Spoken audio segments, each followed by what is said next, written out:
네, 코로나19가 세계보건기구 WHO에 보고된 지 오늘로 2년이 됐습니다.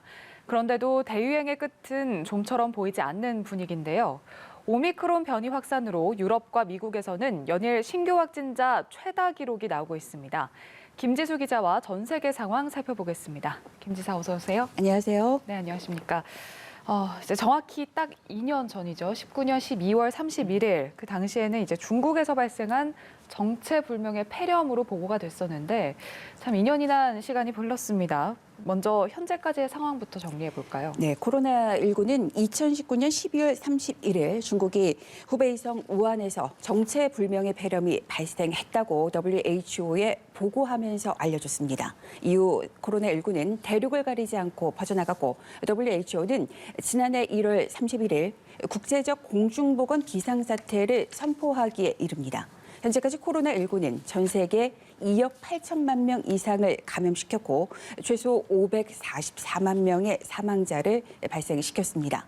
무서운 속도로 퍼져나가는 신종 감염병과 싸우기 위해서 화이자와 아스트라제네카 등 세계 주요 제약사들은 코로나19 백신을 빠른 속도로 개발해냈습니다. 지난해 12월에 영국에서 첫 접종이 시작된 이후에 백신 접종은 현재까지 대체적으로 원활하게 이뤄지고 있습니다. 다만 백신 수급에 있어서 불균형 문제가 발생해서 부유한 나라의 백신 공급이 집중되는 게 풀어야 할 과제가 됐습니다.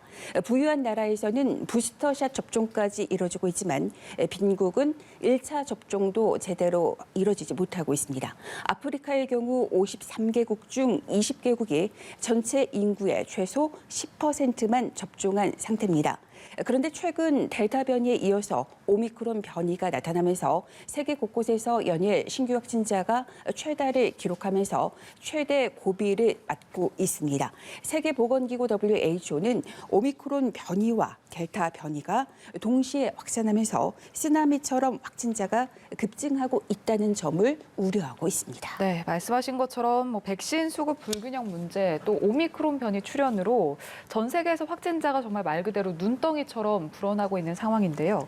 미국의 상황도 계속 안 좋아지고 있다고요? 네, 전 세계에서 누적 확진자가 가장 많은 미국은 오미크론 변이 확산으로 신규 확진자 최다 기록을 연일 다시 쓰고 있습니다. 미 존스 홉킨스 대학교에 따르면 최근 일주일간 하루 평균 신규 확진자가 30만 명으로 최다를 기록했습니다. 또 최근 일주일간 200만 명이 넘는 신규 확진자가 나왔고 50개 주 가운데 15개 주에서 최다 기록을 썼습니다. 전문가들은 미국의 현 상황을 과거 코로나19 확산의 정점대와 다르다고 평가합니다. 애리조나, 뉴멕시코 등 일부 지역에서는 의료 시스템에 과부하가 걸려서 연방정부 의료팀이 파견됐습니다. 코로나19의 거침없는 확산은 대규모 격리 조치로 이어지며 항공편 결항 그리고 지하철 운행 중단 등 각종 사회 인프라 서비스를 마비시키고 있습니다. 뉴욕 경찰의 경우 병가를 낸 경찰관 비율이 21%로 종전 최고치였던 올해 3월에 19%를 넘어섰습니다. 또 미국 항공사들은 30일 하루에만 1,000편이 넘는 항공편을 취소해서 항공 대란이 7일째 계속되고 있습니다. 그리고 지하철과 같은 대중교통 운행이 차질을 빚는 등 사회 인프라 마비 사태가 해결될 기미를 보이지 않고 있는 상태입니다. 네, 미국의 상황 알아봤고요. 유럽의 상황도 좋지 않습니다. 연일 신규 확진자 최다 기록을 다시 쓰고 있다고요. 네, 우선 영국의 상황을 보면 30일 하루에 영국에서 신규 확진자는 18만 9천 명이 넘게 나왔습니다. 이틀째 최다를 기록했습니다. 이 수치는 12만 명 수준이던 일주일 전보다 58%나 늘어난 겁니다. 얼마나 빠르게 퍼지고 있는지 알 수 있겠습니다. 인구가 6,700만 명 정도 되는 영국에서는 확진자뿐 아니라 사망자 수도 크게 늘었습니다. 이날 영국의 코로나19 관련 사망자는 332명으로 지난 3월 이후 가장 많았습니다. 특히 크리스마스 연휴 기간에 제대로 집계되지 않은 사망자가 있을 가능성이 커서 실제 수치는 이보다 높을 것이라는 관측이 많습니다. 프랑스에서는 이틀 연속 20만 명이 넘는 신규 확진자가 나왔습니다. 그리고 이탈리아에서도 처음으로 신규 확진자가 10만 명을 넘어섰습니다.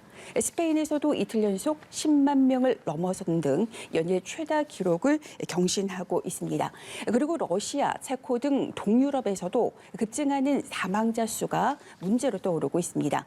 오미크론 변이 확산이 상대적으로 늦지만 백신 접종률이 낮은 동유럽에서는 사망자가 빠른 속도로 늘어나서 누적 사망자가 100만 명을 넘어섰습니다.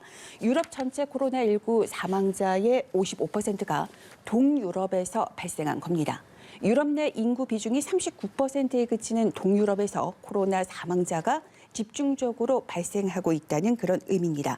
최근에 코로나19로 하루에 1,000명씩 사망했던 러시아에서는 누적 사망자가 65만 명을 넘으면서 러시아는 미국에 이어서 세계에서 두 번째로 누적 사망자가 많은 나라가 됐습니다. 네.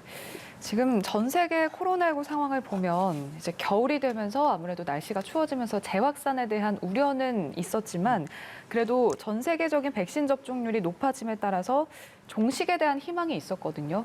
근데 이제 오미크론 변이가 나타나면서 상황이 급 반전됐죠. 네, 지난달 24일에 그 남아프리카 공화국이 오미크론 발생 사실을 세계보건기구에 보고하면서 우리가 이 존재를 알게 됩니다. 네. 남아프리카에서 처음 보고된 오미크론 변이는 면역 회피력과 강한 전파력으로 전 세계를 다시 긴장시키고 있습니다.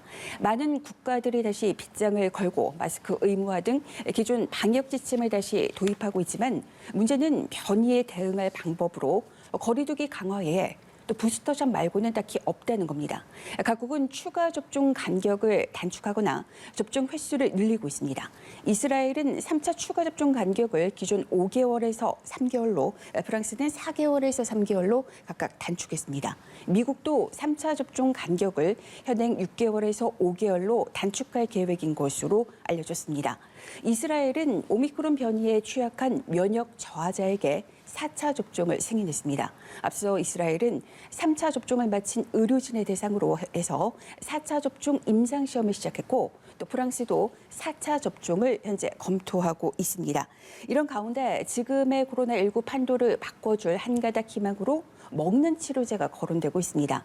지난달 미국 식품의약국이 파이자와 머크앤드 컴퍼니의 알약 치료제를 잇따라 사용 승인한 이후에서 각국에서 승인이 이어지고 있습니다. 하지만 이 알약 치료제도 초기 생산 물량이 적어서 백신처럼 이렇게 공급에 있어서 불평등 문제가 발생하지 않을까 이러한 우려를 낳고 있습니다. 네, 참 어려운 질문이긴 합니다만 앞으로 상황을 저희가 어떻게 예상을 해볼 수가 있을까요? 네, 세계보건기구 WHO는 내년에 코로나19 상황이 진정될 것으로 보이지만 바이러스 자체가 사라지지는 않을 것이다 이렇게 내다보고 있습니다. 그러면서 백신 접종 확대를 주문하고 있습니다. 마이크 라이언 WHO 긴급 대응팀장은 내년 말까지 코로나19의 급성기가 종식되지만 그렇다고 바이러스 자체가 사라지지는 않을 것이라고 전망을 했습니다. 그리고 다소 긍정적인 전망도 나왔습니다. 미국에서 코로나19 대응을 이끌고 있는 앤서니 파우치 미 국립 알레르기 감염병 연구소장은 미국의 오미크론 유행은 내년 1월 말쯤 정점을 맞을 수 있다면서 이어서 오미크론이 더 심각한 증상을 유발하는 다른 변이를 대체한다는 점이 확실해지면 엄밀히 따져볼 때 코로나19 종식을 앞당기는 것이 가능하다고 말을 했습니다. 그리고 오미크론 진앙지로 꼽혔던 남아프리카 공화국의 사례도 다소 희망적입니다. 오미크론이 최초로 퍼진 남아프리카 공화국이 자국의 오미크론 유행이 정점에서 꺾여서 진정세를 보이고 있다고 발표했습니다. 전문가들은 남아공 외에 다른 나라에서도 이런 패턴이 반복될 것으로 예측을 했습니다. 다만 전 세계의 수많은 전문가들은 오미크론에 대응하기 위해서는 백신 접종이 현재로서는 우선이다. 이렇게 한 목소리로 강조하고 있습니다. 네, 좀 새해에는 코로나19 종식을 전할 수 있는 날이 왔으면 좋겠습니다. 여기까지 듣겠습니다. 김지수 기자 오늘 고맙습니다.